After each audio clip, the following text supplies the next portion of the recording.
Hi guys, today in this video I'm going to show you how you can see full screen preview in Premiere Pro. So the first step you simply need to do is to open any video clip in Premiere Pro. So here you can see that. So the first step you simply need to select this video panel, and then you need to click on the tilde key or above on the tab key.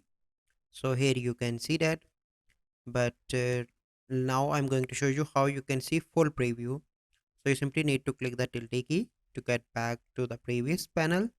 Okay, then you simply need to click on Control and tilde key.